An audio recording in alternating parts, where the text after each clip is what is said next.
Kalena dhammat sawanang etammang kalamutamang.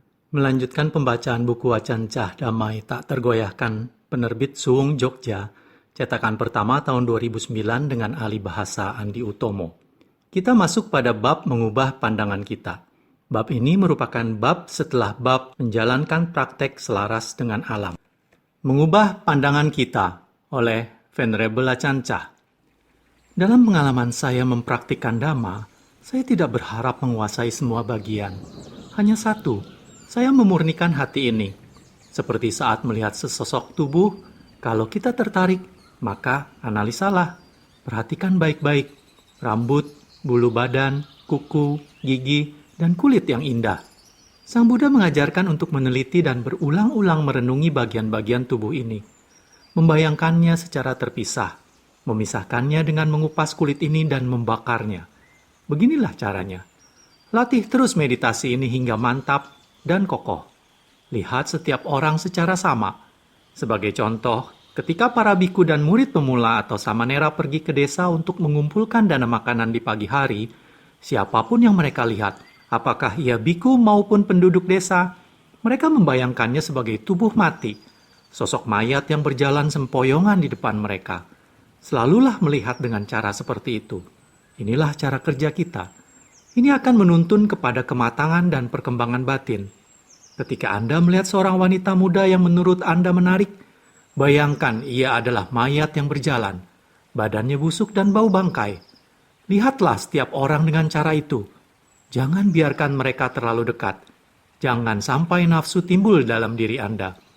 Apabila Anda melihatnya busuk dan berbau, saya jamin nafsu tak akan muncul.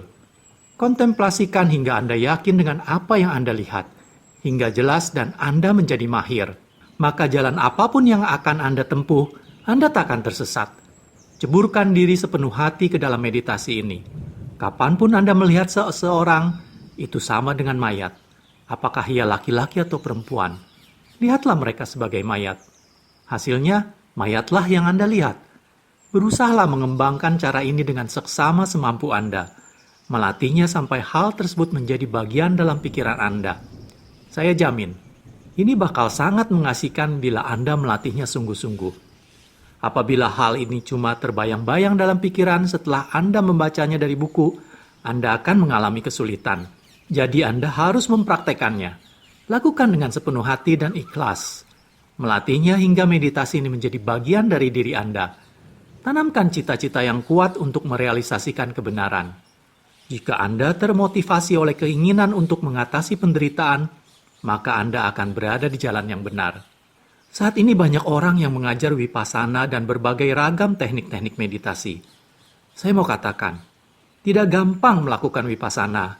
Kita tidak bisa langsung melompat ke dalamnya. Tidak bakal jalan kalau tidak dimulai dengan latihan moralitas yang tinggi. Coba saja. Disiplin moral dan latihan sila adalah penting. Karena sebelum perilaku, perbuatan, dan ucapan kita tanpa celah, kita tak akan pernah bisa berdikari. Bermeditasi tanpa adanya kebajikan adalah mengabaikan bagian pokok dari jalan. Begitu pula, terkadang Anda mendengar orang berkata, Anda tak perlu mengembangkan ketenangan atau samatha, loncati, langsung saja meditasi Vipassana. Orang malas yang gerasah-gerusuh suka ngomong seperti itu. Mereka bahkan mengatakan Anda tak perlu pusing dengan disiplin moralitas. Menegakkan dan memurnikan sila memang penuh tantangan. Tidak main-main. Andai saja kita boleh melewati semua latihan laku etis, urusan jadi gampang. Begitu kan? Dan lalu setiap menjumpai kesulitan, kita hanya menghindar. Lompati saja. Ya tentu, kita semua maunya sih meloncati kesulitan-kesulitan. Dahulu saya pernah ketemu seorang biku yang mengatakan bahwa ia seorang praktisi meditator. Dia minta izin untuk tinggal bersama saya di sini dan menanyakan jadwal kegiatan serta peraturan biara. Saya menjelaskan bahwa kita hidup di wihara ini menurut winaya, peraturan kebiaraan yang diberikan Sang Buddha, dan apabila ia ingin tinggal dan berlatih dengan saya, maka ia mesti meninggalkan uang dan semua barang miliknya. Dia menjawab bahwa ia berlatih tidak melekat kepada aturan umum atau conventions. Dapatkah saya tinggal di sini? Dia bertanya. Dan saya mau tetap menyimpan semua uang saya, namun tanpa melekat kepadanya. Uang itu kan cuma konvensi. Dia cuma sedang membual. Sebenarnya dia hanya terlalu malas untuk mengikuti Vinaya. Makanya saya bilang, ini tidak gampang. Jika Anda bisa menelan garam dan dengan jujur bisa meyakinkan saya bahwa itu tidak asin, maka saya akan tanggapi Anda dengan serius. Dan ketika Anda mengatakan itu tidak asin, saya akan membawakan sekarung lagi untuk Anda makan. Coba saja. Asin tidak? Ketakmelekatan terhadap konvensi bukanlah hanya soal pintar bersilat lidah. Kalau Anda cuma terus ngomong macam begitu, Anda tidak dapat tinggal bersama saya. Kemudian ia pun ngeloyor pergi. Kita harus berusaha dan menjaga praktek kebajikan atau sila. Para biarawan mesti berlatih dengan berupaya menjalankan praktek asketik atau dutangga. Sementara umat awam mesti melatih Pancasila Buddhis. Berusahalah mencapai kemurnian dalam setiap ucapan dan perbuatan. Kita harus mengembangkan kebaikan dengan segenap kemampuan kita dan terus melakukannya. Ketika kita mulai mengembangkan ketenangan meditasi samatha, jangan membuat kesalahan dengan cuma berlatih sekali, 2 kali, lalu berhenti karena pikiran tidak bisa tenang. Itu bukan cara yang benar. Anda harus menumbuhkan meditasi dalam jangka waktu yang panjang. Mengapa membutuhkan waktu yang panjang? Coba pikirkan. Entah berapa lama kita telah membiarkan pikiran ini mengembara.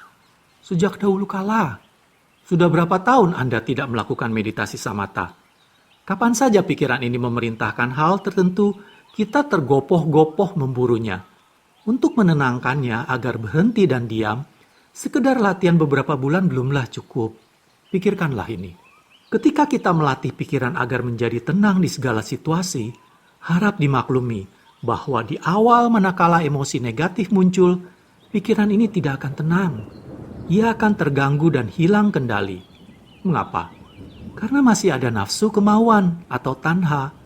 Kita tidak mau pikiran ini berpikir. Kita tidak mau mengalami gangguan suasana hati atau emosi. Ketidakmauan ini adalah keterikatan terhadap non-eksistensi atau maunya tidak terganggu. Semakin kita menolaknya, semakin kita justru mengundang dan mempersilahkannya masuk. Saya tidak menginginkan ini, tapi mengapa mereka datang padaku? Saya tidak mengharapkan begini, tapi mengapa terjadi begini? Nah itu, kita maunya berbagai hal jadinya begini atau begitu, karena kita tidak memahami pikiran kita sendiri. Ini bisa memakan waktu yang panjang sebelum kita merealisasi atau menyadari bahwa berputar-putar dengan hal tersebut adalah sebuah kesalahan. Pada akhirnya kita akan mengerti dengan jelas. Oh, hal-hal tersebut muncul karena aku memang mengundangnya. Mendambakan untuk tidak mengalami sesuatu, mendambakan untuk menjadi tenang, mendambakan untuk tidak terganggu atau teragitasi, ini semua adalah tanha. Itu semuanya seperti lempeng besi panas membara.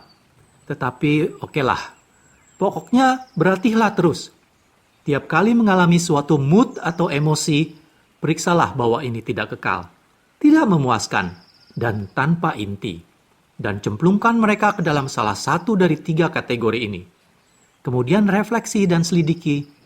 Perasaan yang keruh selalu dibarengi dengan pemikiran yang berlebihan atau excessive thinking. Manakala suatu mood terbit, pemikiran mesti lalu datang membayang-bayangi.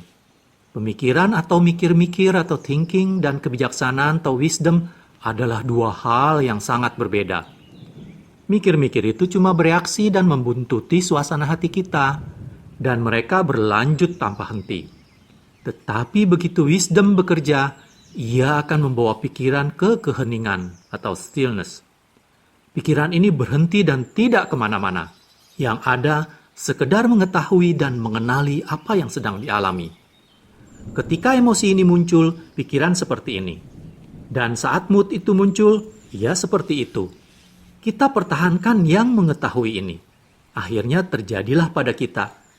Hei, semua mikir-mikir, ocehan mental, tak ada juntrungnya.